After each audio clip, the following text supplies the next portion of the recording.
Why struggle through a post-merger integration when you can glide through it? Why deal with the PMI integration challenges when you can overcome them even before they occur? Why move slow when you can move at pace? What are the world's leading PMI experts doing right now to achieve profit-accelerating integrations? This podcast will give you all the answers to these questions and many more. My name is Dudley Peacock, and welcome to the 100 Days and Beyond podcast. And welcome everyone to our next episode of 100 Days and Beyond podcast that's there specifically for individuals who are what we see as the unsung heroes of the deal-making fraternity, the practitioners that make deals work after the deal has been signed and up and running. And today we've got an absolutely brilliant guest. His name is Harrison Tull. He's director at Altius, and he has, according to the profile, which is quite magnificent in terms of its of the background. Harrison, what a background. So let me go through it a bit. We've got a 10 years of experience in operational leadership roles, has demonstrated a track record of driving new business wins, so obviously sales and so on, and having the ability to communicate with people, launching organizations from the ground up, so that's already a big one, restructuring teams, forging mission-critical partnerships and alliances, that's again people, and then delivering top-line growth and profitability. And if we go into some of the key things, so you focus on enabling private equity growth in EBITDA improvement opportunities, advising private equity and private equity firms and their portfolio companies on operations strategy, SG&A optimization, and large-scale target operating model transformation. And really, there's some great examples. So we've got Senior Manager of Operations Excellence at PwC. I'd love to hear a bit about that, where you redesigned one of the world's largest professional services firms, global IT and HR organizations, collaborating with C-level and senior managers across 21 territories, 157 countries to generate $220 million in annual savings. I mean, that is magnificent. And then also looking at revamping an 800-person global finance and accounting organization spanning 30 countries for a $20 billion consumer packaged goods company to realize a $60 million annual savings. And you have a number of other examples there as well. And it's a fascinating profile. And clearly you've been in the rough and tumble of it. And Harrison, how did you get into it? Tell us how you landed up being a practitioner in this space and getting involved. Yeah, Dudley, thanks so much for having me. Humbling to be here. It's funny. I kind of fell into consulting. I wasn't exactly where I wanted to be when I was going through my college days. I thought I wanted to do sports marketing. I grew up playing sports. I played Division I lacrosse in college as well. So I don't know, you always gravitate towards kind of what you're doing. So I thought sports marketing was a nice niche for me. So did all my internships and companies I worked with growing up in the sports marketing arena. And then I had the opportunity to get my MBA, because then next year of eligibility to play lacrosse. So I said, yeah, sure, I'll do the MBA, not really knowing, I think, what I was getting into. And then I was all of a sudden exposed to what is this management consulting, strategy consulting world. And I thought this is exciting and I'd love to try it. So unfortunately, because I had done all my internships with sports marketing firms, I had no shot at getting really into any of the big consulting firms. So that was the goal. What are the stepping stones I need to take in order to wind up in a top consulting firm? I took a first job with a startup focused on indirect procurement. We did outsourcing. We had an indirect procurement software tool, as well as some consulting. Spent a couple of years there in a few different roles. Eventually landed in kind of a sales role towards the end, and kind of built the credibility to get into a Price Waterhouse, which is where I kind of flourished. So moved to PwC, and then that's where you kind of read there was a lot of the work that we did was in the shared services, outsourcing, global business services type environment. We did a ton of automation towards my last couple of years there as well. All of that really lends itself very well to private equity world, right? In terms of value capture very quickly and large scale integration, a lot of arbitrage and offshoring in some cases, and then a heavy use of automation where appropriate, right? So then I found myself towards the end of my time at PwC ready to try something new. I had worked with some really brilliant folks that had kind of moved to other startups. One in particular, my mentor, had started really focusing just on the private equity space. and we had stayed in touch. And in March of 2020, we started talking about maybe we try to go build this to be something a little bit bigger than we had discussed. And so we put together Altius, which he had already kind of founded. We pulled together a team with some folks from ex-PwC, as well as some other folks we worked with, and started building a firm focused on value capture for private equity specifically. And that's all we do. And so we're 2.5 years into our journey. We're growing. We're at 30 employees, and we're having a lot of fun with it, and been learning a ton, but using a lot of the skill sets and experiences that I had at PwC now to bring that in full force in private equity. Just interesting. I think for certain parts of the audience that are potentially in other careers or even other interests and coming into something like M&A world and the private equity world and so on, do you think that although your journey may have started where you thought that you had a few steps behind everyone else, but don't you think your background in sport and the ability to, I think that whole mental capacity that you build up in a sporting career, the competitive nature, the ability to have the self-discipline, training, going all out, doing the extra mile to get to some sort of level of success in sport. Do you think that's got a correlation to your journey in terms of the successes that you've had? Yeah, absolutely. I think athletes have a leg up, I think, on the competition in a lot of ways in corporate America, or not America, but in the corporate world. If you think about, even back when I was in my MBA, right, we took a management course, and I remember thinking like this seems so intuitive, so natural. Some of the things we talk about in leadership and leading teams, and core management principles. And then I remember reflecting back and thinking that's because I've been in organized team sports my entire life. And I've seen what a good manager looks like because I've had great coaches, and I've seen what a bad manager looks like. I've seen, how to motivate folks. One thing that intrinsically drives an individual, and having a coach that can coach both to the individual and to the collective and try to bring together a cohesive group to achieve a goal. So absolutely, athletes have a leg up in that regard when it comes to working with others, as well as all the skills that you learn as an athlete, being able to multitask, being able to be driven towards a single goal, able to work with one another to achieve that goal. There's so much in athletics that translates to real world that, I feel very fortunate that I had that experience, especially to play at the highest level in Division I. You get to play with, incredible athletes that are incredibly driven and build around trying to achieve, the highest goal possible. Yeah, especially if you get challenged. I think that's what brings probably the best out in one, and because, one can get complacent, and if you're playing at the highest possible level, there's always someone better than you or someone that at your level that's pushing you just to inch up a little higher. I think there's a massive value in that. But there's also an element I want to sort of link back into your current role, which I think is quite important. That's the ability. I think there's the technical skill of doing the actual sport, but there's also the EQ, the people side, because essentially the team is made up of highly motivated individuals in any case. And now you're taking a high performance people and you're trying to get them all working in the same direction. And they might have very strong opinions. They might have very different training backgrounds. And now you're trying to bring them all together into one united sort of team that operates and acts out a particular strategy. I just wanted to sort of delve a little deeper in that, and maybe you could relate it to one or two of the projects, how you see some of that sort of came about. I saw it more at PwC because we had larger teams that we're working on. Right now, within the work we're doing on Altius, our teams are small. We're 3 to 5, unless we're doing a big carve out. But some of the more strategic work or the value capture work is pretty small teams, seasoned folks that have been doing this for a long time.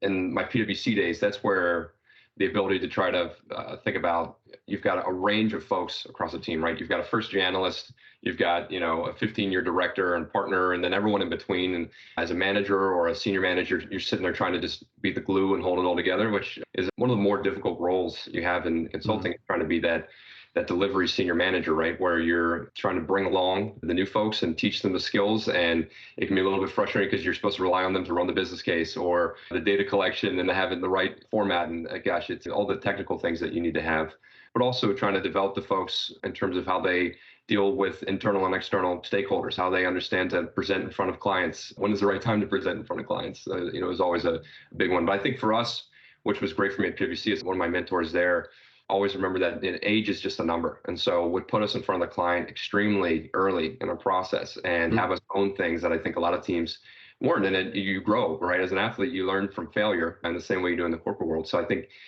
getting our folks exposed to the highest level conversations as early as possible and getting them to own a key deliverable. Something that translated from athletic days as well is, you have to have a freshman that steps up in that spot when a senior gets hurt. So I think a lot of it translates there.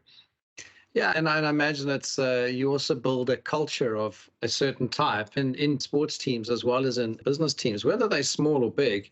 This is the way we do it here. This is the way, the Altius way. So let's look at that, because you're also busy building up a business. You have been part of big businesses, and maybe just summarize maybe for us, what do you see as the attributes of a really good integration person, a person that sort of fills those shoes? Yeah, well, it's interesting because we always talk about the specialist versus generalist, attributes, right? I find myself to be a more of a generalist, although I think we've got across our team, but within what I've done specifically, it's really around, mid and back office operations and specific to global business services. But I think that lends itself nicely to solving a lot of different problems across the organization.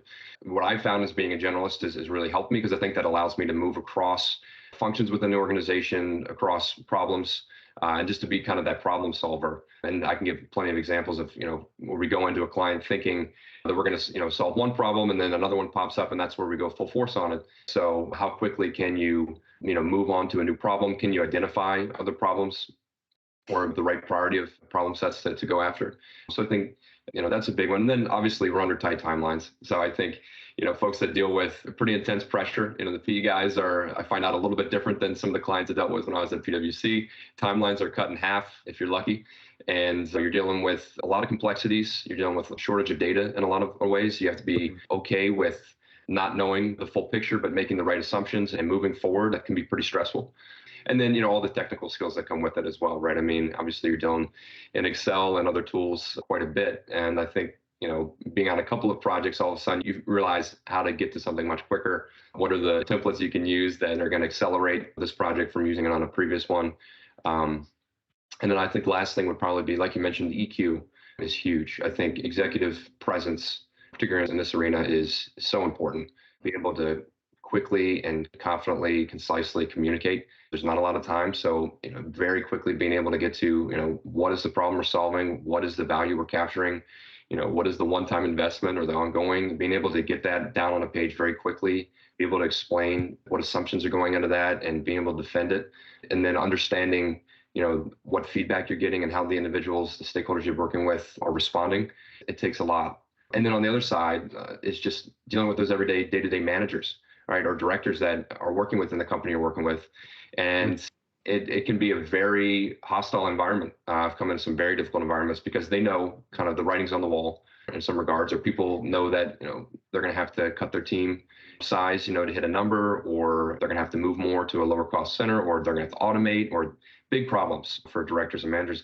And trying to build a bridge, say, I understand you, I'm here to try to co-create a solution with you, can be very difficult, but I've built some really great relationships with clients as a result of trying to put myself in their shoes and say, let's come up with the best solution we can. And oftentimes those people are the ones that, get promoted as well. So trying to let them know, like, hey, look, if we could do this thing right, this could be a really great path for you. And countless stories of clients that have really moved into excellent roles as a result of kind of leading an integration or, divestiture. So anyway, there's a lot of skill sets, but I think those would probably be some of the few I'd think about. I think you summarized it incredibly well. I want to try to pick on a few of those elements. I think one of the key things where I would like to start is when you're working in a corporate environment, you end up having a certain methodology and attitude towards an acquisition and integration, et cetera, et cetera. And there's potentially more of normal working hours. If you arrive, you've got a project, you're busy with it, you have a report, feedback, et cetera, et cetera. Yeah. And then if you look at the private equity world, which is everything is time-driven, results-driven, and at the end of the day, everyone's looking, not everyone, but the PE firms especially, are looking at the value creation, the synergy capture, all those fancy terms, yeah, which are key terms, and I subscribe to them massively. So value creation, synergy capture, all that type of thing. But the driver is EBITDA, right? And EBITDA as quick as possible, EBITDA growth is as quick as possible, because they are looking to take on one or two platform businesses and then sort of tuck in and consolidate and do it within a time span of the fund that they've got available. Yeah. Because they've got to exit as quick as possible. So you're not just thinking about integration, but you're also thinking about how do you prepare for assisting the PE firm to get ready for exit. I know that's probably the last thing on everyone's minds at that stage, but you almost have to think so far ahead and say, okay, it's all part of the value creation, but value creation doesn't just happen during integration. It happens, value creation often happens and is only seen at exit for PE firms, where with corporates, often it could be a tuck-in, it could be even a separation or a divestiture, where, it's more about the strategy and rolling out sort of improvements and so on. So the attitude is different. So I've sort of outlined it, but I'd like more of your experience around sort of give us the polarity, if you like, the difference between those two drivers and how that influences you and your day-to-day work. Everyone we've come into the last couple of years, right? I mean, the prioritization is around, we're here for 3 years max. So let's maximize value creation as fast as possible. We were working on a project when I first moved over to Altius with a large PR and content distribution company. And we went in thinking that we were going to pull the typical levers, which would be indirect procurement, HR, IT, finance and accounting, right? Those are kind of the main ones you look to say, okay, we've got massive savings that we can find very, very quickly. And in a couple of days of workshop conversations with the COO, we started realizing, wait, their content distribution side really has some of the most upside potential in terms of consolidation, outsourcing or offshoring.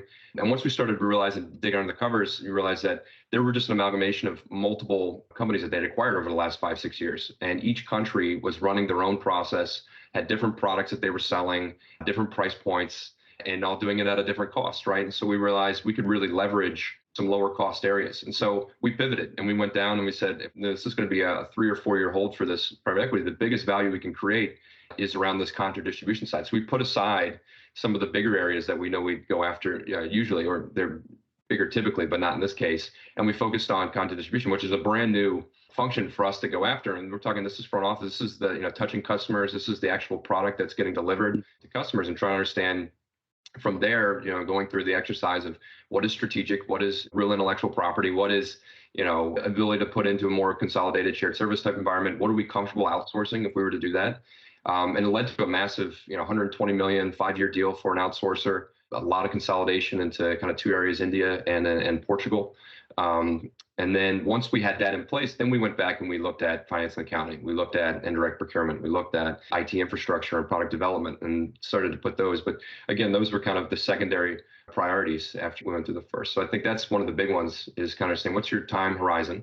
How quickly can we get certain functions and other priorities, aligned? And then what is the value that each one's driving? And then being able to prioritize around that was key. How do we cut the costs as quick as possible? Because that's the only synergy we can achieve.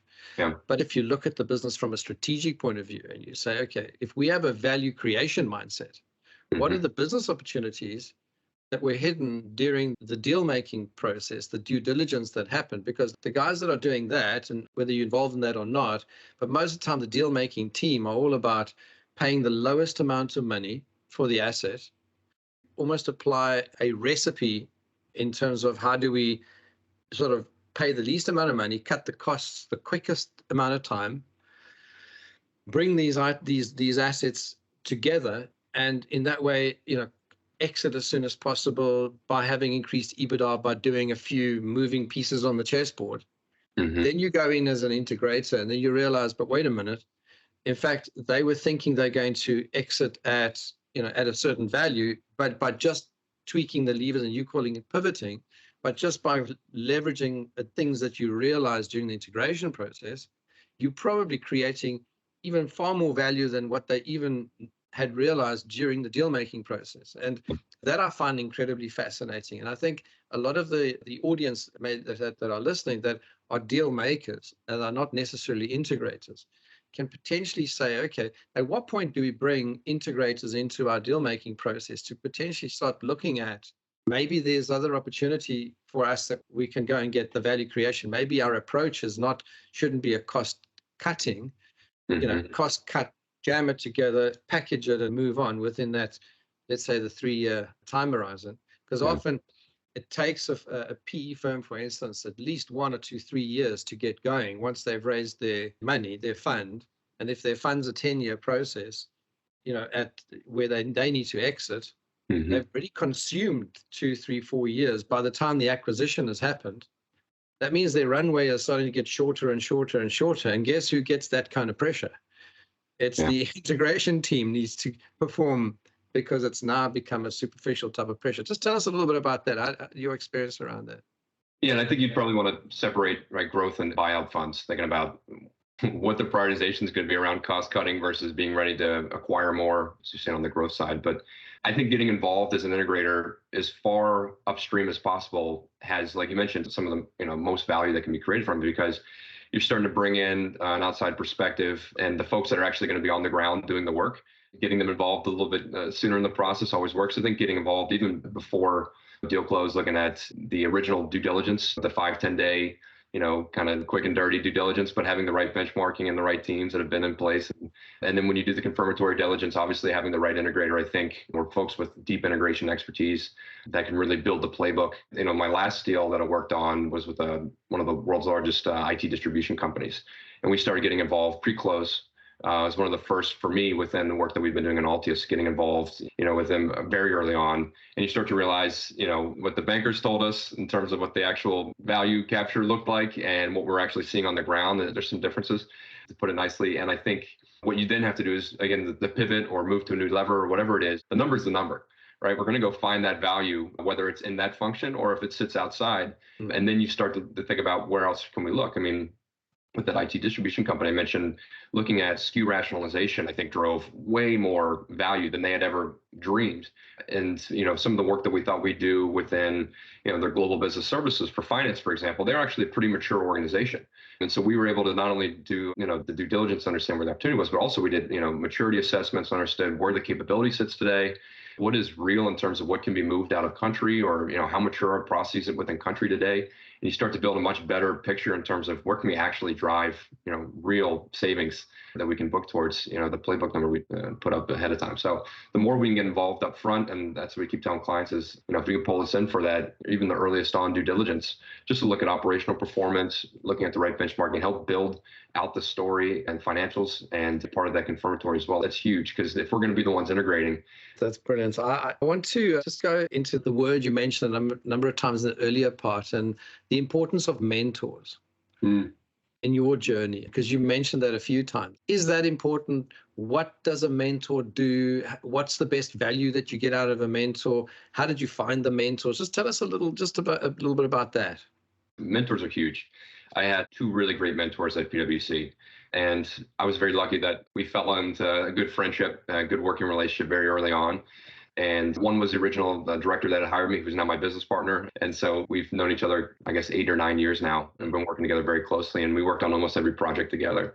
And then another director I had worked with, who was one of my first few managers, who is just one of the most brilliant guys I've met. And I kind of just followed both of their coattails in terms of, at PwC, because they'll vouch for you in the right leadership discussions that you're not in, but also put you on the right projects and give you those opportunities to really shine and to push yourself.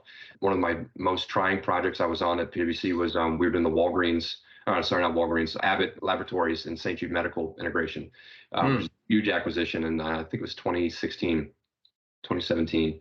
We had our manager leave the firm, and I was a senior associate at the time. And my mentor, who was also the director on the project, took me to dinner, and he said, I think something's going to happen, and I need you to step into a role. I think you're ready for it. And if not, I will bring in whoever you need in order to support you. But I think you can do this. And I took over managing that project, and we were there for a year with Abbott. We had an unbelievable relationship with our stakeholder there. We did some really cool things, from, location analysis and flying down to Costa Rica and Mexico, and trying to build out what it would look like in terms of consolidating, those 2 businesses that had very strong global business services capabilities already, and, very different technology environments as well. So it was very complicated and complex, but we had a great time doing it. So having a mentor that has a lot of faith in you and puts you in, those spots to learn and to grow was huge.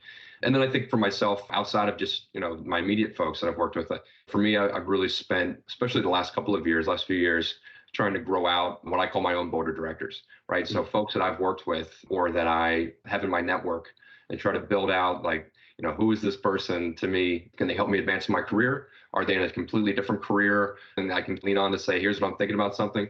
And so I've kind of been building out a board of directors for myself the last few years into figuring out, how do I stay in touch with these folks? But it's not transactional in that way. I think, I really enjoy the conversations with those people as well. But there's so many great people out there that I've worked with that can give great advice. And even if they don't work within your specific industry, a lot of things are crossover between jobs and industries. So that's been a huge thing for me as well, is trying to groom that network of folks so I can tap into them when I have needs as well. And I imagine it's at some stage you'll probably already doing it, bringing youngsters in through the process and handing over the baton in terms of also doing your own mentoring. I don't know if you've started, but that transition from being mentored into becoming a mentor is also quite an interesting journey. And I think it's a personal growth journey as well, where you start passing on a lot of your own knowledge. You actually only realize how much you know and have experienced when you start mentoring someone else. Yeah. I think it's a totally different thing. Tell us have you ever experienced that? Oh, yeah. I mean, I got a great opportunity at PwC to mentor some really smart folks. That was one of my favorite things. I think I lost when we started a consulting firm where I'm the associate, the manager, the director, and everything in between, on a project because we're trying to bootstrap and move quickly. At PwC, I had a great opportunity to mentor a few folks, whether it was a direct mentor relationship, which I had a few folks into what they call at PwC, it's called coaching, right? So you have your coach and then you have your partner and then you have a relationship partner. But I loved the coaching aspect. It was one of my favorite things. I had two really great girls that were my direct coachees, and we talk almost every day, particularly when you're getting towards like year end when, performance reviews are going in and you're trying to position them in the right way. But I got to work on some really great projects as well with large teams. The one that you mentioned at the beginning of the call was probably the largest project I've ever done. That was internal to PwC. So if you think about 21 territories, 127 countries or whatever it was, all do their own IT, their own HR. The only thing they share is that they're in this partnership network, right? The branding that goes with that and paying into it. But the services being delivered are entirely separate. And then they do that for good reason, for tax purposes. But we wanted to try to build a partner network that could provide those exact same services. So we had a huge team in order to do that.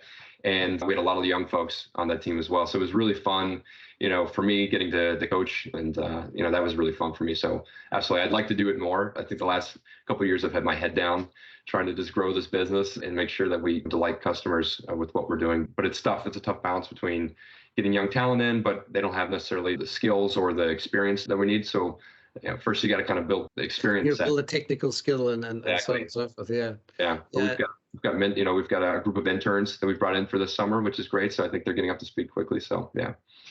I noticed you did talk about generalist versus specialist, etc. And there's different types. So in my mind, you've got leadership and the management side of things. That's project management and managing the various work streams. And then you can also have generalists and specialists in terms of the actual technical skills involved. So there are people that are able to work across work stream, maybe able to build different financial models and impact across different work streams, but they might not be specific work stream people. But then you get other people that are maybe just really brilliant at the IT side of things, or really good at the marketing and sales, or really good at the HR, or whatever the work streams are. Just give us your definition of what do you mean by a specialist versus generalist? And are you talking industry? Are you talking, because there's a number of places you can apply generalist versus specialist. Give me some ideas around that.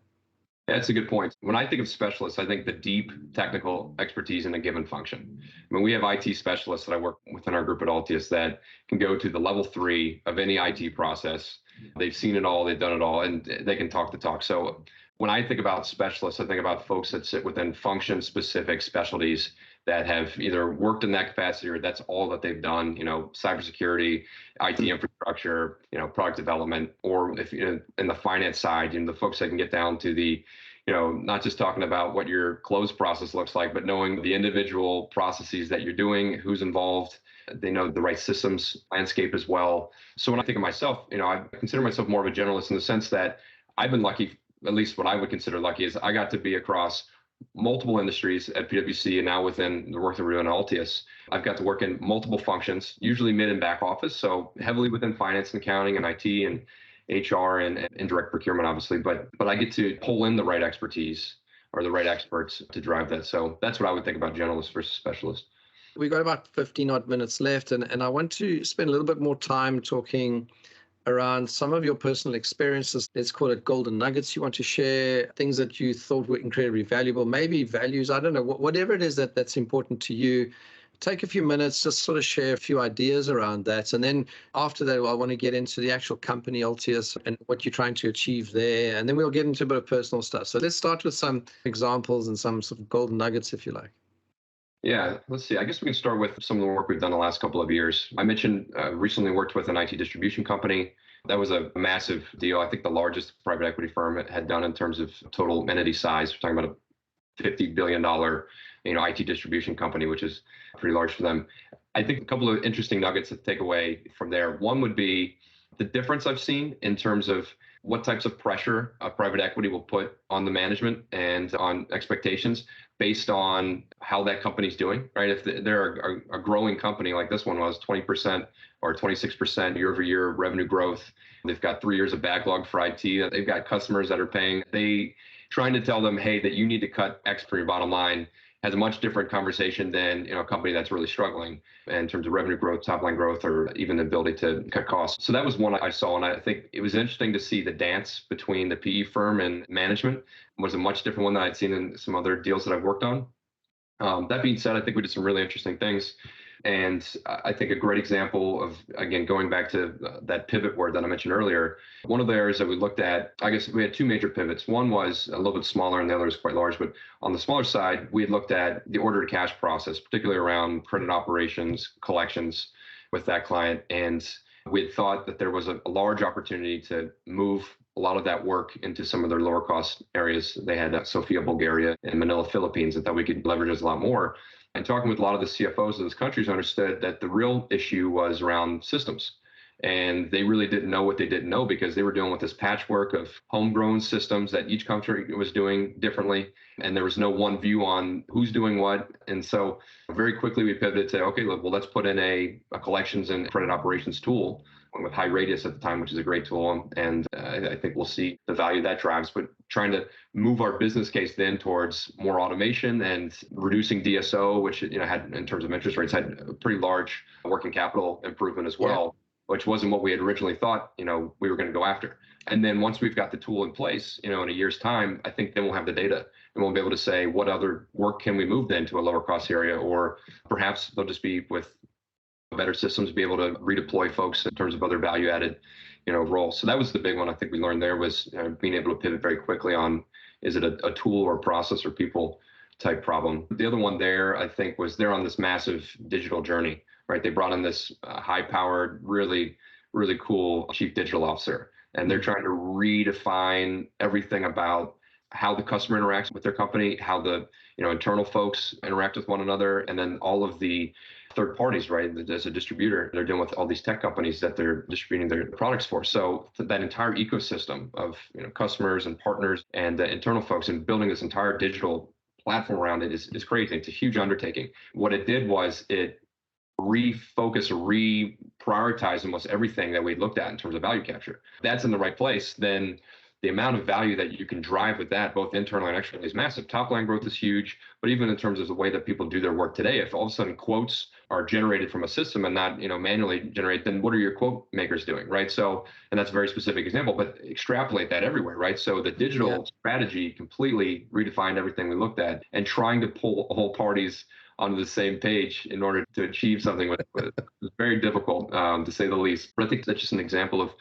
you go in thinking one thing and then something very quickly changes, and you just got to figure out how do we solve this problem and how we pull everyone together towards a single goal. It would appear that technology and systems and processes and all that has a massive impact on the success of an integration. It seems to be that technology has infiltrated pretty much every part of a business these days. There was a time 20 years ago where technology was only applied by certain divisions, like the finance department. They always generally had some kind of ERP or bookkeeping or something like that, or the manufacturing would have some sort of stock and sort of production planning. A lot of the departments, operations-wise, didn't really have tech. It's now bringing everything together, and then you also have this problem where when companies, especially ones when you're trying to bring them together, you're all these disparate systems that are already Many of them are systems upon systems. It's these ecosystems of, let's call it a spaghetti ball, if you like, of stuff. It sounds to me like one of the biggest challenges for when you get involved with clients is trying to bring some kind of sanity to that environment. Is that a fair assumption? Oh, without a doubt. It's massive, both from a cost standpoint. There's also obviously some costs that can be reduced if you rationalize or consolidate that IT application landscape, but there's a huge amount of man hours that go into it and cost on IT side to get those systems stood up. I mean, it's huge. One of the things we looked at with this last IT distribution company going in was, all the work that had been pulled in from the different countries into their global business service centers. Right. There was no harmonization across what tools that they were using. So the person that's sitting next to someone in Manila that's working for the India group versus, for North America are doing the exact same process on two entirely different systems. So imagine like the ability to harmonize was huge, but it took a whole lot of time. And it's going to be something I'm going to work on for the next 2 years, trying to understand what is the right process, what is that blueprint process, if you want, that's what the word we used there was, but and what is the right system to be on? Right? Is it a system we don't have today? Is it a system that they're using in Germany that we need to explore? There's a lot of that goes on. So one of the first things we did in terms of understanding the current maturity of the organization and what is capturing that full IT landscape and what processes are using which systems, which applications, and then even more so is on the carve out side. Right? So one of the things we're doing right now is on the chemical side. We're doing a large chemical carve out, consulting on the IT specific portion of it. That's 500 plus applications globally across, I think, 37 countries, right? And now trying to figure out, what application needs to stay with which company. Are they both using it? It's not all going to be tied up nicely in the TSA going forward. So trying to figure out how that works going forward and who supports, each application. The IT environment just adds so much complexity. And I remember when I was in my MBA class, we had a great IT professor. And one of the things we talked about was, I remember we read an article called IT Doesn't Matter. Is it a value generating or, a key component of an organization, or is it just help keep the lights on? And I think now we've realized, even in the digital era, even more so, IT is so pivotal to a company's success. And one of the first things you have to get right. And I think that's when we talked about getting up part of the due diligence up front, getting that IT lens right away and understand, because there's so much more that can go wrong on the IT side, particularly because companies don't invest a whole lot in IT. If it's not broke, you don't fix it, right? And they've got two programmers sitting in Milwaukee that are a year away from retirement that hold the thing together with bubblegum and shoestring. And, it's crazy to see some of the environments you get into because it's a massive investment to move to a new ERP or any type of application, right? So, yeah. Yeah, so I just want to expand on that. I mean, from my experience, you get one issue is you get pushback from users. Mm-hmm. Especially multi-language, multicultural, because certain legislation in certain countries require reporting in certain ways. They also have certain things of where's the data kept? Can it be done? Must it be done within the country, or is it kept outside? So you've got all these data protection regulations. So you get user pushback, you get regulatory issues around your IT systems. So, we've seen in our experiences, you might have an SAP or one of these big ERP systems implemented, but it could be the identical software, but they've been implemented completely differently in 6, 7, 8 locations. So you might be paying the same license fee to the same software vendor, but the implementations are so disparate that sometimes you literally have to start again using the same software. You almost have to re-implement the same software across everything because of the multiple implementations, because everyone had their own implementation team. They got local regulation, they got local users and local systems and processes.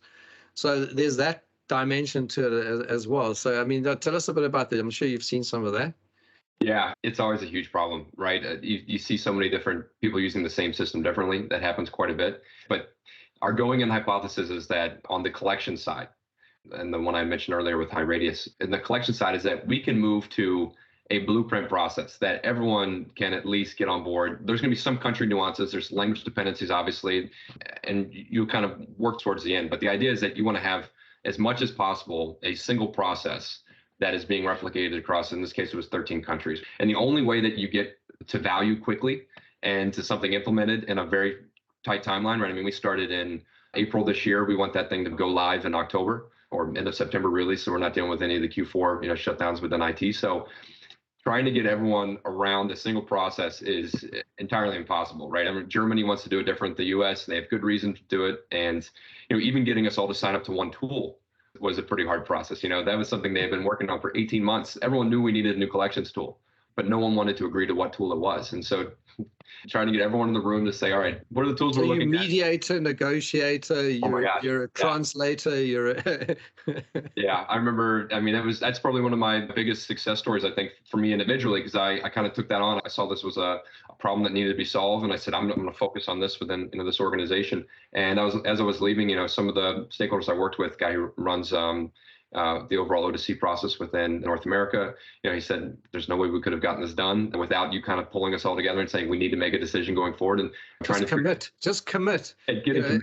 Doesn't matter. Let's just commit. Let's just get going. It's so hard in these large organizations that have, but you've got collectors that have been there for 28, 30 years doing the same process. They like the way it works today. They don't want to change things. It's a huge issue. Yeah, I would love to bring you on to another episode. We probably could speak forever, you and me. We didn't even touch on the data aspect, because when you're doing a carve out is who owns what data, what parts of it are transferred to this entity, to that one. And if you're bringing entities together, often the data migration or the data consolidation, they're in different formats. And they could be partial and there could be gaps in the data. And so there's a whole data cleansing process before you can even do migration. I mean, we haven't even got to those topics yet, and we'll get to them hopefully at another occasion if you're open to coming onto the show again. I want to go quickly now into the change directions and go into, tell us about Altius, tell us about the value proposition. You've been going for about 2.5 years. What is your goal? What's your aim? What's your sort of vision for the organization? Where are you going? What do you present? What are you offering to the world out there? It's really the brainchild of my business partner, Rajiv Arjun. So he was my mentor at PwC. And I think he sits within the Silicon Valley world. A lot of the stuff he worked on was high tech. We did at PwC, we did private equity work, but also did, IPO readiness. So I think he started to kind of build a hypothesis around having a consulting group that focuses on private equity specifically and has deep expertise, understands, what intrinsically motivates private equity and portfolio companies. One of the companies that we're working with right now is a healthcare company. And we won that deal because we came in and they knew two things. One is that we had deep expertise in operations, and two, that we were private equity focused. And when we went in and we talked about, timelines with them, we talked about a 12, maybe 15-month timeline, because we know we're towards the end of their holding period. Whereas Accenture came in and talked about a 3 to 5 year timeline, right? And they're thinking 5 years, we could be 2 owners down the road in 5 years. So you don't understand our company. So that was the hypothesis, and it worked out pretty well so far. I mean, if they work with a consulting group or even an individual contributor that works in integrations or M&A work, and they do good work, they will continue to put them on to their next project because they know that program will be successful. That's been our biggest thing, is we're private equity focused. We have deep expertise across operations, and we get the work done. And we have delighted customers that we've really done a lot of great work for, and we want to continue to do that. And really we focus around 3 areas, right? It's the due diligence and standalone analysis, right? We do acquisition, divestiture, post-close. And then we do post-close value capture, right? So anywhere that we can get involved, but the sooner the better, from our point of view, because we'd like to be able to drive what that value is that is being determined up front. And then, from there, we do a lot of work, like on the post-value capture, it's the build or buy decision, right? A lot of it, I think, in terms of, prediction or the way that we're moving forward, a lot of it's been buy. I think there's been not a lot of appetite for building shared service organizations or low-cost centers. That's something that we did a lot in the early 2000s, and now it's. I think there's a lot less appetite, especially on PE. You want to be able to move quickly, and a third party can get you there very quickly, right? So we bring in a large set of a network of third parties, both kind of the niche third parties that do, say, just IT product development, or large firms that can do the full stack of functions and help kind of move through that process. So for anyone in the audience wanting to get hold of Harrison, and you're in private equity, this is probably the right kind of person to talk to. And I just want to quickly go onto the personal side before we wrap up. You got a relatively new organization. You got some really good customers, and they're demanding a lot of your time and energy and focus and effort. How do you balance it all? How do you keep yourself sane and focused, the right sort of mental state to do your work? That's a great question. I think it's funny. I haven't told a lot of people this, but so I'm a recent transplant to London, right? I moved from New York. I was in New York a long time. My fiance was transferred to London for work. It's actually awesome for me because a lot of our customers at the moment have been North America focused. We've got a couple in Switzerland that we're working with now, but so that frees up my morning, and I can take my mornings to do whatever I want. If I need to catch up on on things, I can do that. But if I want to do something else, I have at least a few hours in the morning that I have to myself where no one's calling me generally, which is great. But personally, I think the biggest thing for me is finding a good schedule. I've really got into triathlons last year, so I've got a couple of the things on the wall there for triathlon medals. For me, it's finding a good balance for working out is huge for me. If I get 30 minutes between calls, it's jumping on the bike. That's the biggest thing for me, is trying to make sure that I can carve out personal time. I think the biggest thing also, one of the things that are going in hypothesis about Altius was that we can work from anywhere, and we can work at any time, any time zone. So if you look at our team, we're everywhere. We're completely distributed across all the US. We've got me here in London. We've got folks in India. We can work at any time, and which is a great thing. It's a blessing and a curse in some ways, because if a client wants something, someone's going to be up with the infamous night shift, that we're all working on at some point. And I have some pretty late calls, obviously, being in London for clients that are in the US. But yeah, for me, it's just carving out that time for myself. But the flexibility that I've got, that since we started this firm, and being able to kind of carve that time out whenever it is during the day is huge for me. And I think that allows me to pursue other, things like triathlons or what have you. So yeah, I think that's how I stay mentally, stable. Yeah, so there's definitely a decent balance. And I think that probably comes back from your sporting career, knowing that you have to have that clear mind. You have to have a strong and healthy body, and also a mental, emotional side of things as well. Harrison, we're at the end of the show. Thank you very, very much. We could probably speak for hours. Absolutely thoroughly enjoyed your input, and thank you for sharing everything that you have. Please come back to us on the show. Let's see how it goes in the next 6 to 12 months, what the Altius journey is.